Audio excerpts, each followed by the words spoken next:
और पूरे देश की नजर आज कोलकाता पर टिकी हुई है। यहां आज नए मुख्यमंत्री के नाम का ऐलान होने वाला है। कोलकाता में बीजेपी विधायक दल की बैठक चल रही है और इस बैठक में पर्यवेक्षक के तौर पर गृह मंत्री अमित शाह मौजूद हैं। माना यह जा रहा है कि इस रेस में शुवेंदु अधिकारी सबसे आगे दौड़ रहे हैं, लेकिन औपचारिक ऐलान अहम होता है। कल शपथ ग्रहण समारोह होगा, खुद प्रधानमंत्री नरेंद्र मोदी इस शपथ ग्रहण का हिस्सा बनेंगे, ये तय है।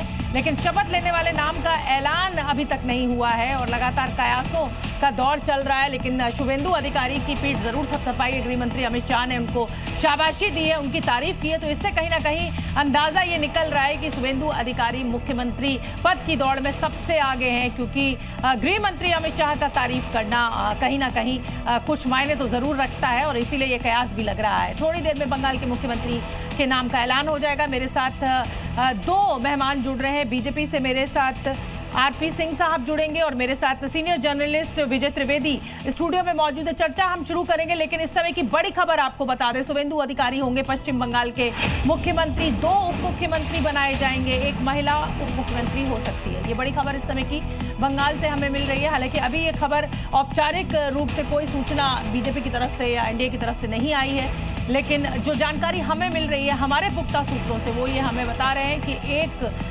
मुख्यमंत्री और 2 उप मुख्यमंत्री का फॉर्मूला यहाँ पर होगा। इसमें एक महिला उप मुख्यमंत्री का नाम हो सकता है। मैं सबसे पहले आरपी सिंह सर का रुख करना चाहूंगी, बीजेपी के नेता हैं। आरपी सिंह जी, लगातार बीजेपी के कार्यकर्ताओं के द्वारा कहा जा रहा है और बड़े जोर शोर से कहा जा रहा है कि सनातनी सरकार बनने जा रही है। मैंने केंद्र सरकार सुनी है, राज्य सरकार सुनी है, उत्तर प्रदेश सरकार सुनी है, भारत सरकार सुनी है। ये सनातन सरकार सर मैंने अपने 20-25 साल के करियर में नहीं सुनी है। क्या है ये सनातन सरकार? और सबका साथ सबका विकास, इस नारे का क्या होगा फिर? नहीं, सबका साथ सबका विकास है ना। सनातन में भी सबका साथ सबका विकास है। अरे पिछले 15 साल में जिस प्रकार से बंगाली अस्मिता को, बंगाली संस्कृति को कुठाराघात लगा, जिस प्रकार से एक वोट बैंक को खुश करने के लिए दुर्गा विसर्जन रोक दिया गया, जिस प्रकार से जय श्री राम के जयकारे लगाने पर लोगों को जेल भेजा गया, ये उसका मामला है। क्योंकि अगर आप एक वोट बैंक को लगातार खुश करने के लिए इस प्रकार करेंगे कि आप जो हमारी देश की, जो हमारे राज्य की मूल संस्कृति है उसको कुठाराघात करेंगे, तो लोग इसी प्रकार का जवाब देंगे। परंतु सनातन में सब आते हैं। इस देश के सनातन में मैं भी सनातन में आता हूँ और अगर कोई और है तो वो भी सनातन में ही आता है। चलिए, अब क्योंकि देखिए कयास, आरपी सिंह जी, अब इस सुन लेते हैं 1 मिनट।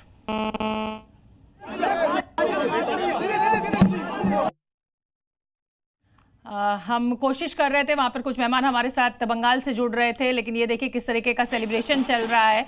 और विजय त्रिवेदी जी, क्या माना जाए, सबसे आगे शुवेंदु अधिकारी इस रेस में, क्योंकि जिस तरीके से ममता दीदी को 2 जगह से उन्होंने हराया है और पिछले विधानसभा चुनाव में भी इसी तरीके का उन्होंने जीत दर्ज की थी। उसके साथ हिंदुत्व की जो जिसको कहा जाए कि कट्टर लाइन वो ले रहे हैं, उतना शायद कोई बंगाल में नेता नहीं ले रहा है। इससे दावेदारी उनकी सबसे बड़ी।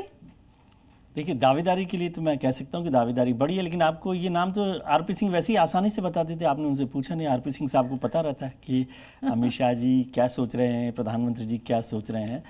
देखिए, दावेदारी बड़ी है क्योंकि शुवेंदु ने हेड ऑन लिया। ममता जी को 2 बार उन्होंने चुनाव हराया, पूरे इलेक्शन को एक तरीके से बहुत रफ्तार दी और भारतीय जनता पार्टी को जिताने में उनकी बड़ी महत्वपूर्ण भूमिका है।